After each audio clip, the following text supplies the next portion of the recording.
these two things were always treated as neuropathic pain. But with this new classification, now we say trigeminal neuralgia is a neuropathic pain, whereas fibromyalgia has become a nociplastic pain. So characteristics of nociceptive pain, we all know about that it is a physiological pain, it is a symptom only, and it is for the beneficial part of our body. So I am not going in detail of it, that what is nociceptive pain, we all know it.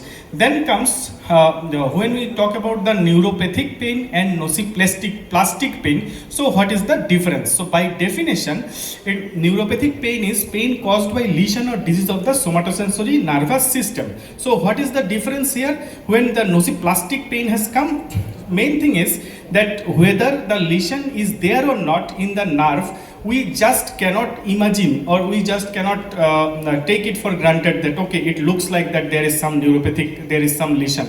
If we can see objectively, we can show someone else objectively, then only we will say that okay, this is neuropathic pain. If we can say that these nerves are involved, then only we will say that this is neuropathic pain. So by definition, it is the nerve which is affected.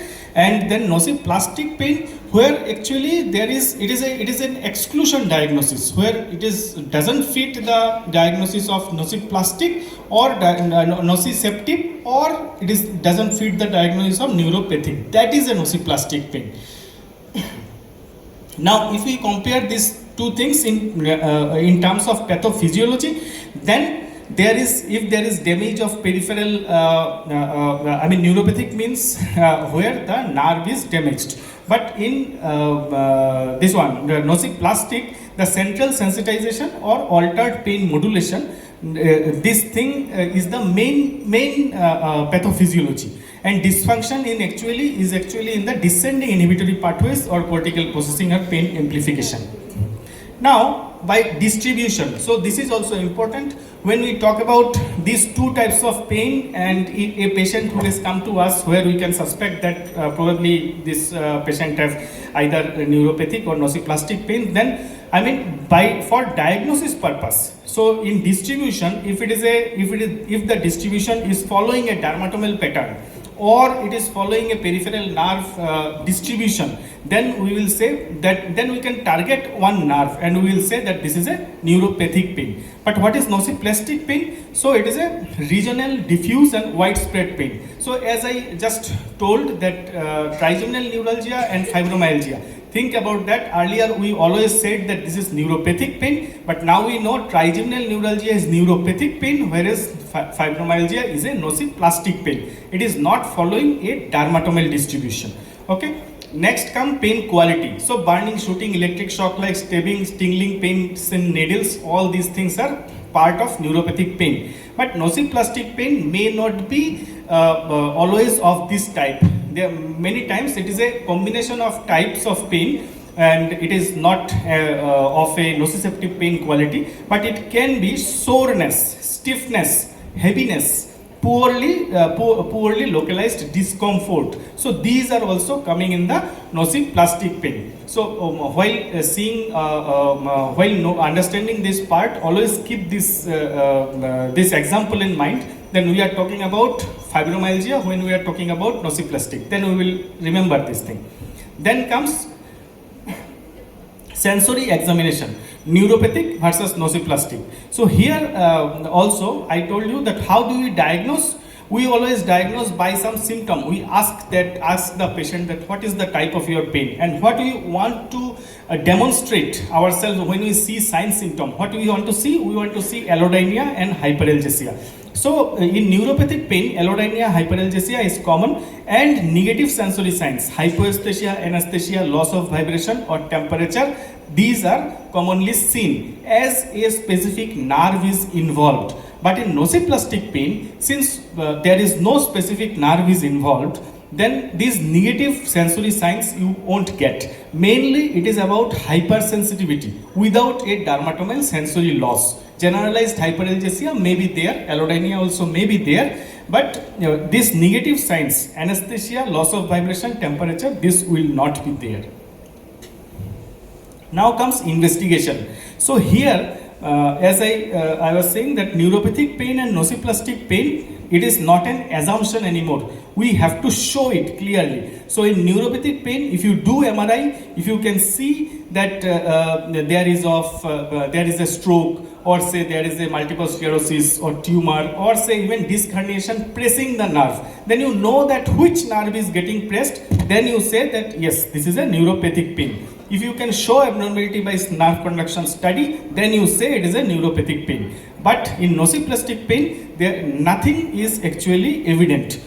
We cannot show to the second person objectively that it is this problem has occurred in the patient.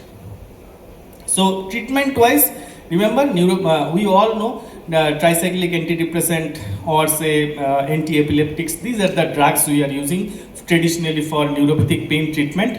Here only difference is in nociplastic pain, it has been seen that these drugs also do not act much. So cognitive behavioral therapy, exercise therapy, mainly non-pharmacological treatment takes a major role.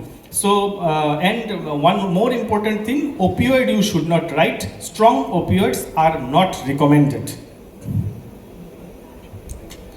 Now, examples. So this is also very much important, that diabetic neuropathy, post-herpetic neuralgia, trigeminal neuralgia, lumbar radiculopathy, even central post-stroke pain. So these type of pain syndromes where actually we can know anatomically that this nerve is affected. This nerve is affected, we can know by some investigation, it can be shown, then you diagnose it is a case of neuropathic pain. But which is nociplastic pain? So fibromyalgia, irritable bowel syndrome, CRPS 1, not 2, CRPS 1, temporomandibular disorder, certain non-specific neck and back pain conditions, disorder of brain-gut interaction, and bowel pain syndrome. So all these things, nothing can be evident, nothing can be seen objectively, and nothing can be shown to the other person. So these are nociplastic pains.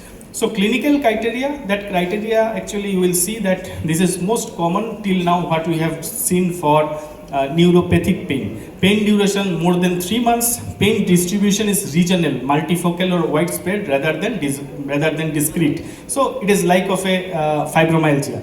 Then pain cannot entirely be explained by nociceptive or neuropathic mechanism. Hypersensitivity present, so it is allodynia hyperalgesia can be present. So this is again when we are talking about diagnosis. So these are the criteria. And if these criteria are present, we will say this is a possible nociplastic pain. Okay, possible nociplastic pain. There, it is only for somatic area this criteria has been given. In the musculoskeletal system, visceral is excluded at present. Other criteria will come in future.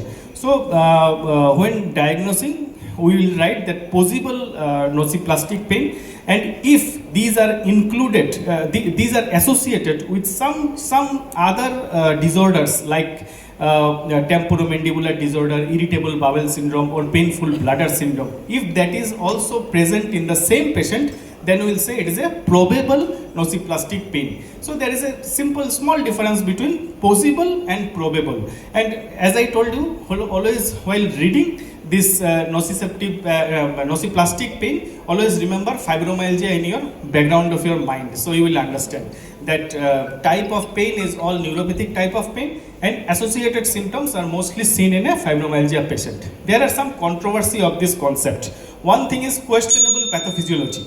Okay. So questionable pathophysiology. So here it has been seen that it tells us that it is an autonomous central sensitization, whereas this scientific research says that there is nothing called autonomous sensitization. If the source of action potential or peripheral region of the pain goes away, then gradually sensitization also goes away. There must be some reason. So that's why this pathophysiology cannot be 100%, no one can be sure. So that is also, I know the earlier for neuropathic pain we used to say, now we will say this for nociplastic pain. Second thing, occult neuropathy. So this also we have seen earlier that CRPS 1 and CRPS 2, many people is of the conclusion that there is nothing called CRPS1, there is nothing called without nerve injury. Actually, all are CRPS2 only. There is a nerve injury which we cannot see. So here also it is saying the same thing, that now we are saying nociplastic because we cannot find a evidence, but maybe in future we will find a evidence that there is some nerve damage, and then we will have to say that all nociplastic pain is actually a neuropathic pain. Then comes psychogenic and emotional pain. So when you diagnose nociplastic pain also, then also psychogenic pain is excluded. Psychogenic or emotional pain is not included in this part. So this will not include all types of pain in this classification also. Risk of diagnostic complacency. So remember, nociplastic pain is not a diagnosis, only a mechanism. So if we write in our paper, say OPD prescription, when a fibromyalgia patient comes, that fibromyalgia and nociplastic pain, then what happens? Negative part is another say speciality, or even another pain physician will not even try to see that what may be the cause. They will see that, okay, nociplastic pain means we do not know the cause, but this may be a starting symptom of a cancer patient. So, that can become a negative point, that we are ending the search of the cause. Okay, so I'm finishing it here. So summarily, this nociplastic, neuropathic, and this nociceptive pain, these are all mechanisms, and we cannot say that these are a diagnosis. So treatment-wise, treatment remains most of the time same for neuropathic and nociplastic. Only difference is neuropathic still we depend on drugs, whereas nociplastic we depend on non-pharmacological treatments mainly. So future directions, these are our suggestions, that we need more research that whether it is really a neuropathic or nociceptive. Okay, thank you. These are my references.